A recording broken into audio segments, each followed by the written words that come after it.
Good morning, this is Jera Marcelis, and this is a pen and paper video problem solving about accounting corporation. So, shout out sa mga kaibigan ko, sa lahat ng mga kaibigan ko, miss ko na kayo. So, yun lang, let's start. So, yun, problem 1. Pen and paper company began operations on January 1, 2020. Authorized were 100,000 ordinary shares of 100 pesos par value and 50,000 cumulative preference shares of 10% of 100 par value.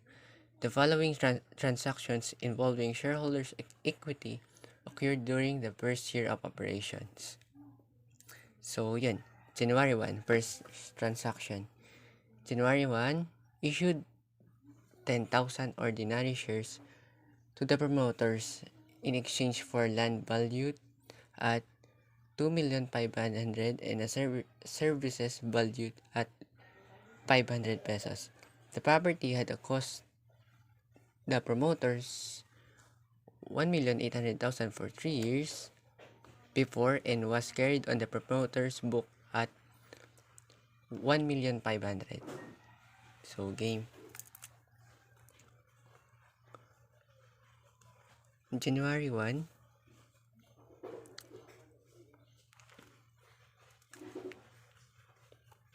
nag-issued nga doon ang shares, promoter exchange for land, value at 2.5. So, debit land for 2,500,000.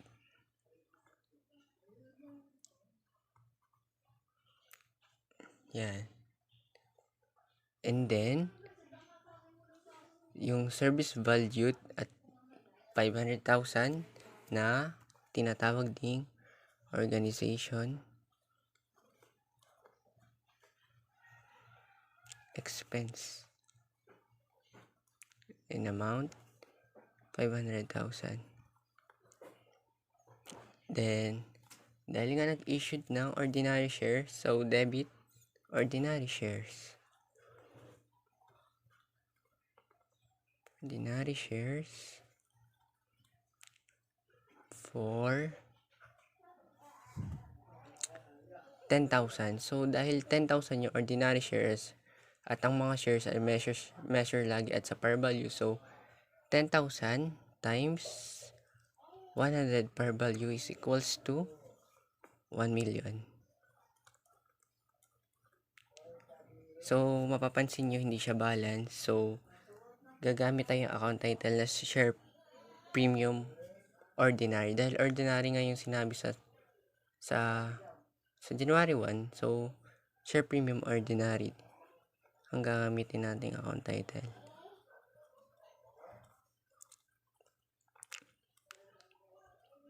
Which is, magkano ang kulang? 2 million.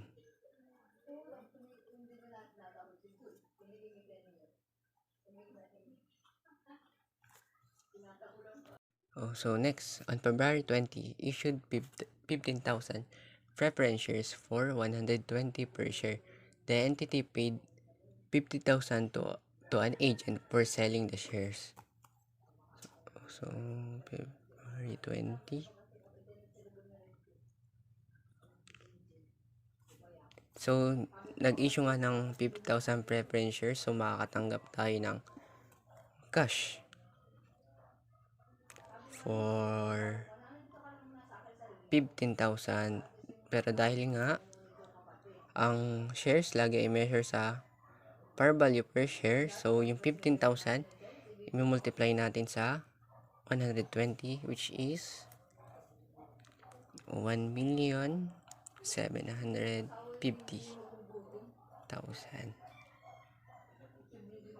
And then, dahil nga preference share siya, di credit preference share.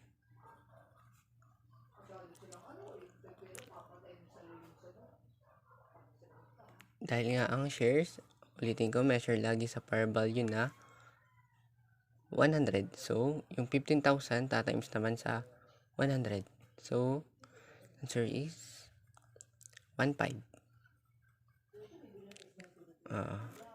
again, balancing figure ulit yung share premium. Pero this time, preference. Dahil preference ngayon nasa problem. How much? 250,000.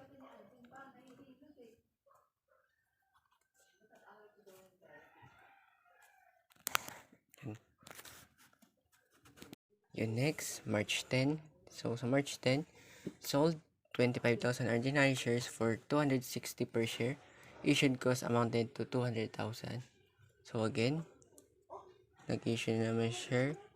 So, magkakaroon ulit tayo ng cash.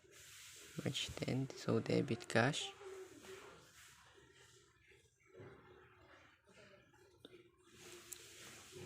For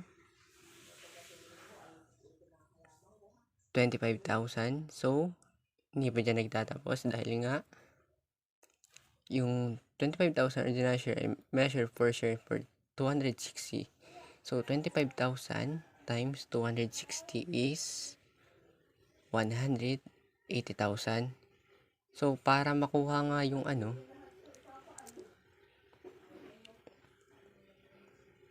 yung total cash. So, kailangan mo pa siya i-minus sa 200,000. So, 25,000 times 260 is equals to 65 minus yung issue cost amount na 200,000, which is total of 6,300,000. Then, credit, wala naman na bang yung minabanggit, wala credit, ordinary shares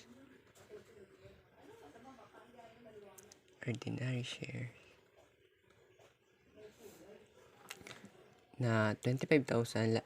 Lagi nga siya, ang share is lagi measure for par value na 100,000. So, 25,000 times 100 is 25. So, hindi na naman balance. So, gagamit na naman tayo ng share premium for balancing figure. Ordinary, how much? 38.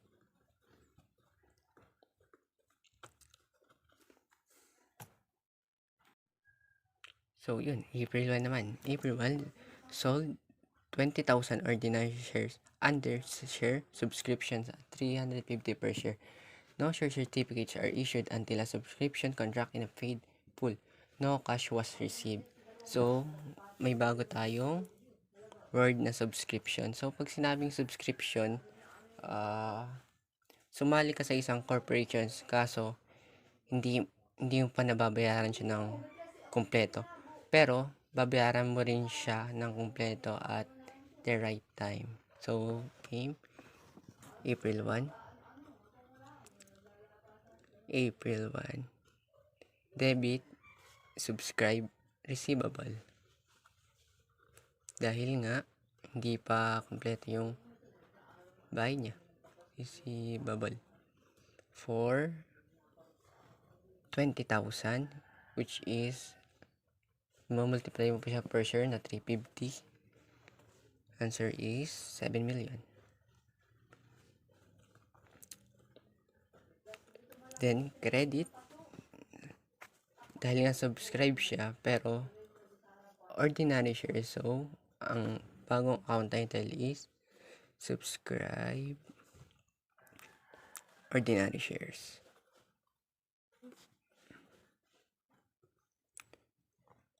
For 20,000, again, times measure sa par value na 100 is 2 million. So, kulang na naman. Gagamit ulit natin ang share premium ordinary. Or balancing figure na 5 million. That's it.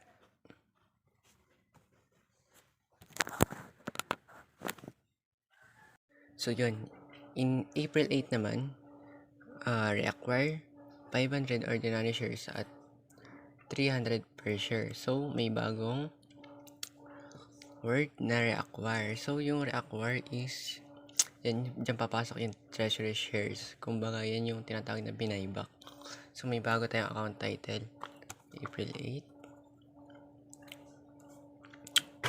Reacquired 500 ordinary share. So, debit, treasury, share. May sinabi bang ordinary? Yun. Share, ordinary. For 5,000. So, multiply per share na 300 pesos equals to 1.5. 1.5 nga, 1.5.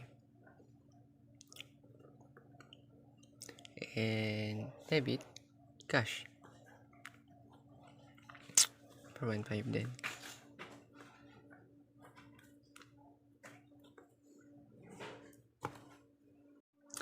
Yun, sunod, July 15.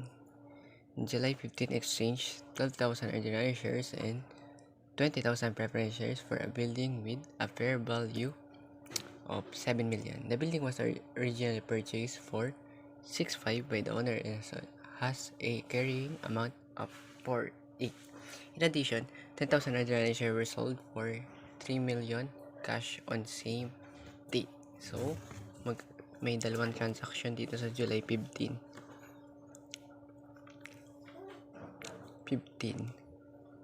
So,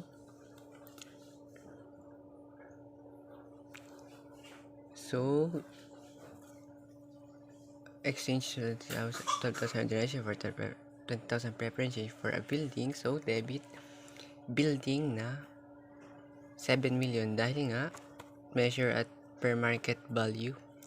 Bali, wala na yung dati niyang presyo. Building for 7 million. And credit, ordinary shares na 12,000 measure at par na 100 times 100 which is 1.2. Then credit preference share amount 20,000 times the par value 100, 2 million. So, hindi siya balance. So, dahil nga may rule na laging binibigyan ang preference share than ordinary at sa given may nakalagay na preferential rate na 10% ang preference. So, hatiin natin sila. So, magkakaroon ng share premium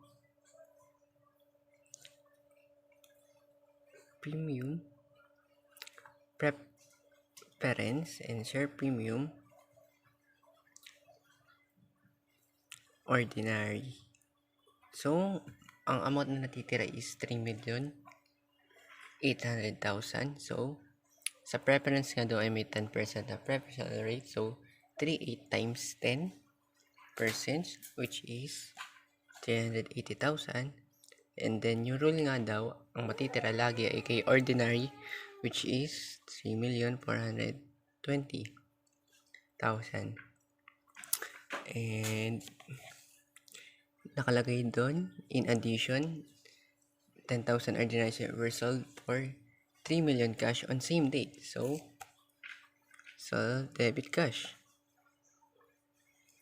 for 3 million.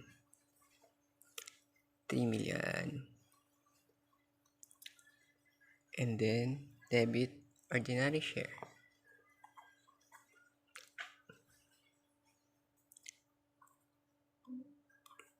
Sinabi naman dun sa problem ng ordinary share. So, measure at par value lagi.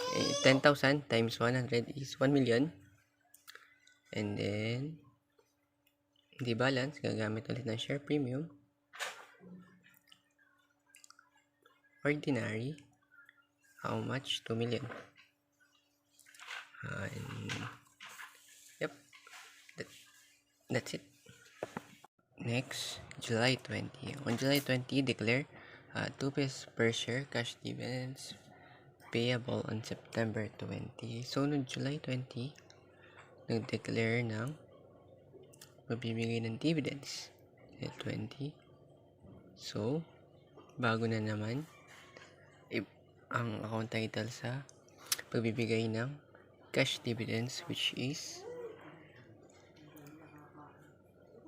dahil nga nag-declare na debit retained earnings.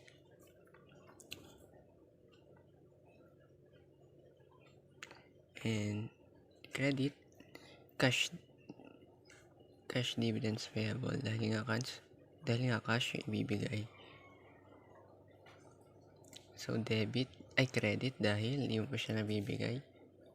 Mabibigay pa lang siya sa date of payment, which is, so yun, 107,000 times 2 is 214. 214. Nag-zoom.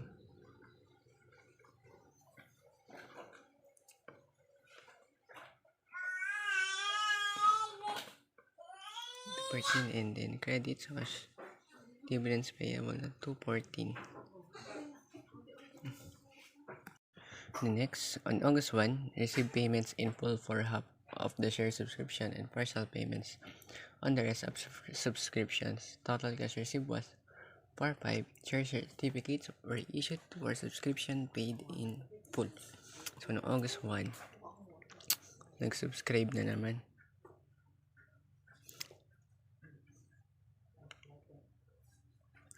So, no August 1, na-receive natin yung payment for the subscription. So, nagbayad siya ng partial. Hindi pala partial. Half of the share subscription and partial rest of subscription. So, makaka-receive tayo ng cash. Which amount? Total of cash, nakakalagay naman for 5. So, debit cash for 4,500,000. And then, debit subscription receivable.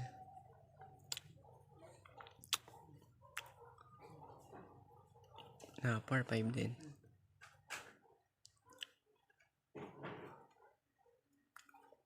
Yan, that's it. So, next, in August 5, we issued 2.8 treasury share at 285 per share. So, yan, August 5 reissued. We're talking about treasury shares. Treasury shares again. So, no August 5 na reissued 2.8 treasury shares at 2.8 per share. So, magkakaroon tayo ng cash. How much? 2.8 times 285, which is 798,000. And then credit treasury shares,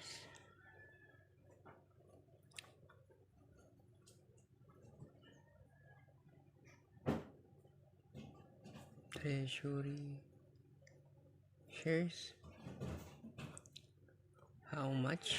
So 2.8 naman will multiply sa 300, which is 840,000. And then hindi siya balance, so maglalagay tayo sa debit ng retained earnings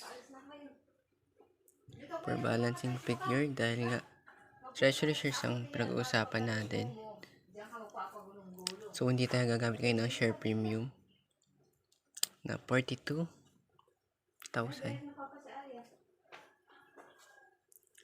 Got it? Yan.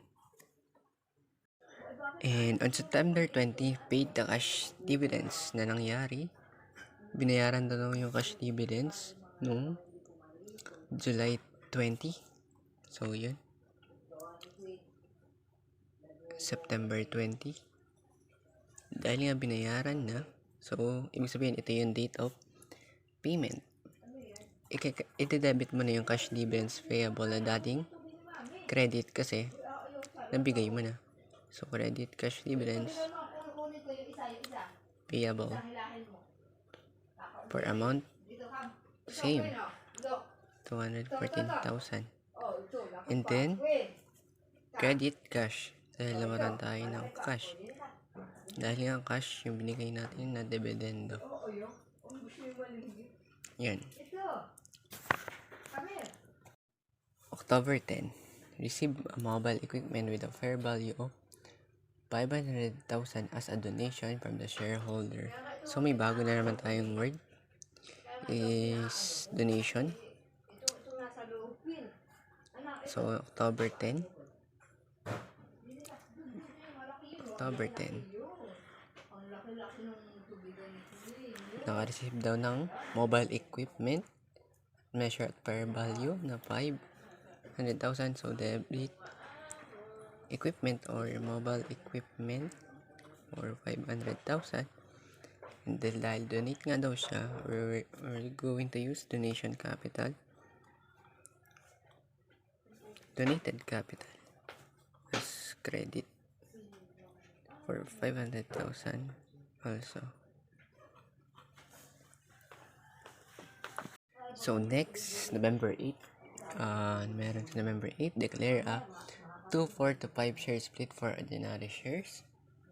So, kita naman sa November 8, walang binigay na amount, walang na-issued, walang kahit ano. So, sa November 8 is no entry.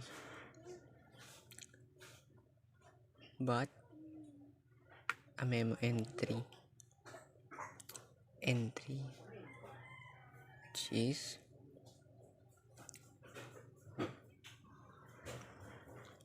62,000 shares with 100 par value in exchange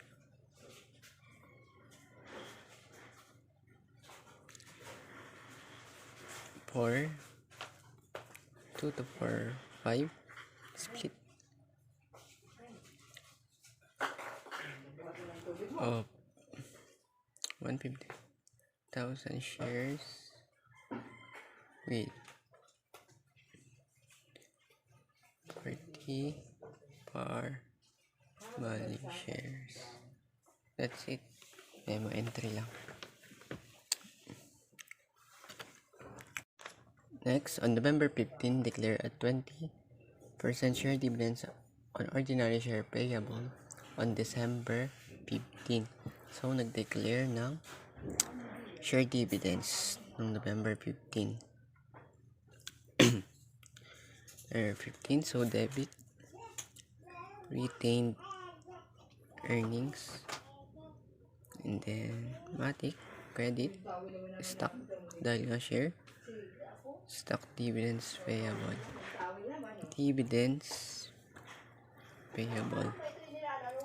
how much, dahil nga 20%.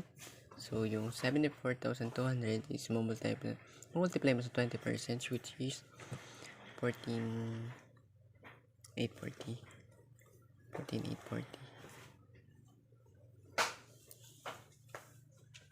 So next, on December 1, reissue the remaining treasury share at cost.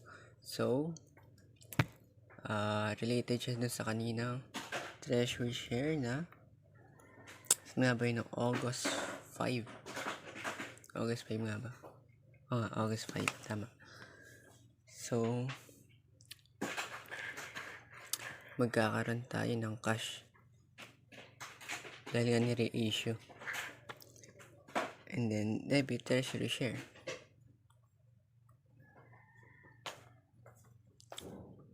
Measure at cost, which is 300. So, yung natitirang 2 times 300 is 660,000. Okay. Credit 660,000. Next, December 15. Distribute the share dividend. So, on December 15, nabigay na daw yung dividend doon, no? Dineclare nung November 15, which is i-debit mo na yung stock dividends payable.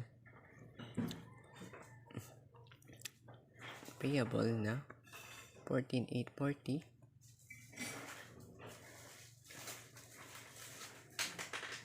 And then, credit. Dahil nga mawawalan ka ng share, ordinary share, capital. Dahil nga, stocks at share yung binigay mo. So, debit ordinary share, capital for the same amount, 840.